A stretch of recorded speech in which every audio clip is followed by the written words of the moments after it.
एक साहूकार के 7 बेटे और साथ ही बहुओं के साथ एक बेटी भी थी। साहूकार के घर रोज एक जोगी आता था जिसे साहूकार की बहू भिक्षा देती थी। उस जोगी को जब साहूकार की बेटी भिक्षा देने आती तो वो उससे भिक्षा नहीं लेता था और कहता कि तेरे भाग्य में सुहाग की जगह दुहाग लिखा है। लड़की को उस जोगी की यह बात बहुत बुरी लगती और एक दिन वह अपनी माँ से रोते रोते जोगी की बात बताती है। सारी बात सुनकर माँ कहती है कि कल जब जोगी आएगा तब मैं सुनती हूँ कि वह क्या कहता है और क्यों कहता है। अगले दिन फिर जोगी आता है तो साहूकारनी छिपकर बैठ जाती है और लड़की को भिक्षा देने भेजती है। जोगी उससे भिक्षा नहीं लेता और फिर वही बात दोहराता है कि तेरे भाग्य में सुहाग की बजाय दुहाग लिखा है। लड़की की माँ बाहर निकल कर आती है और जोगी से कहती है कि एक तो हम तुझे भिक्षा देते हैं और तू हमें गाली देता है। जोगी कहता है कि मैं गाली नहीं दे रहा हूँ, जो बात सच है वही कह रहा हूँ। इसके भाग्य में जो लिखा है मैं वही सच आपको बता रहा हूँ। सारी बातें सुनने पर लड़की की माँ कहती है कि जब तुझे सारी बात पता है तो इससे बचने का उपाय भी पता होगा, वह बता। जोगी कहता है कि 7 समंदर पार एक धोबन रहती है जिसका नाम सोना है। ही कहताती अमावस्या का व्रत करती है। अगर वह आकर इसे फल दे दे तभी इसका दुहाग टल सकता है, अन्यथा विवाह के समय सर्प काटने से इसके पति की मृत्यु हो जाएगी। सारी बात सुनकर माँ रोने लगी और सोना धोबिन की तलाश में निकल गई। चलते चलते रास्ते में तेज धूप पड़ रही थी जिससे बचने के लिए वह एक पीपल के वृक्ष के नीचे बैठ गई। उसी वृक्ष पर एक गरुड़ के बच्चे अपने घोंसले में थे। एक सांप आया और गरुड़ के बच्चों को खाने के लिए लपका, लेकिन साहूकारनी ने उस सांप को मारकर बच्चों की रक्षा की। कुछ देर बाद गरुड़नी आए और सब जगह खून देखकर साहूकारनी को चोंच से मारने लगी। साहूकारनी बोली कि एक तो मैंने तेरे बच्चों को सांप से बचाया और तू मुझे ही मार रही है। सारी बातें जानने पर गरुड़नी बोली कि तूने मेरे बच्चों की रक्षा की है, इसलिए मांग जो चाहती है। साहूकारनी गरुड़नी से कहती है कि मुझे 7 समंदर पार सोना धोबिन के यहाँ छोड़ दो और गरुड़नी ने वैसा ही किया। साहूकारनी वहां पहुंच तो गई लेकिन सोचने लगी कि इसे कैसे मनाऊं।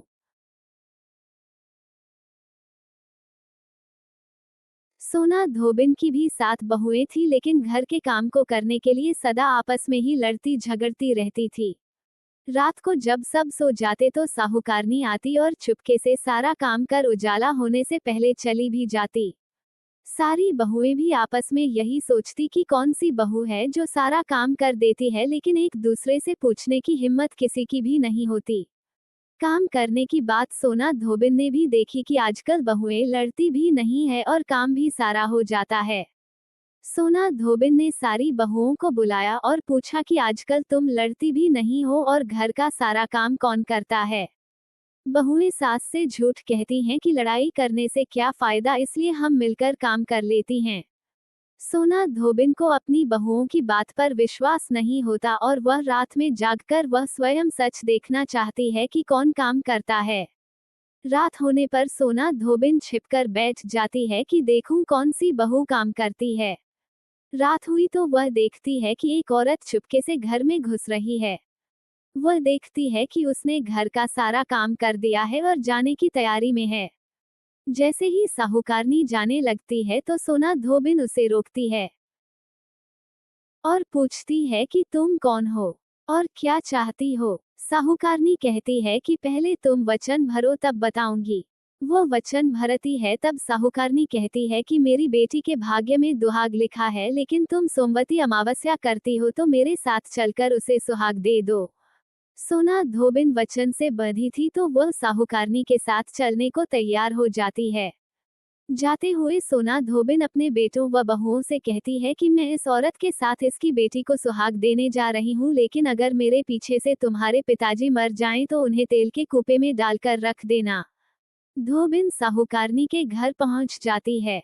साहूकारनी अपनी बेटी का विवाह करती है तो फेरों के समय सोना धोबिन कच्चा करवा, दूध तथा तार लेकर बैठ जाती है।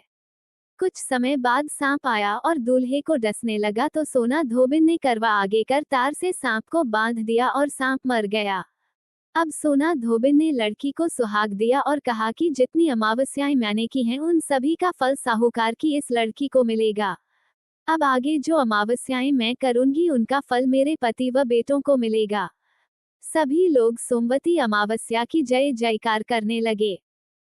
सोना धोबिन अपने घर वापस जाने को तैयार हुई तो साहूकारनी ने कहा कि तुमने मेरे जमाई को जीवनदान दिया है, इसलिए तुम जो चाहो मांग लो।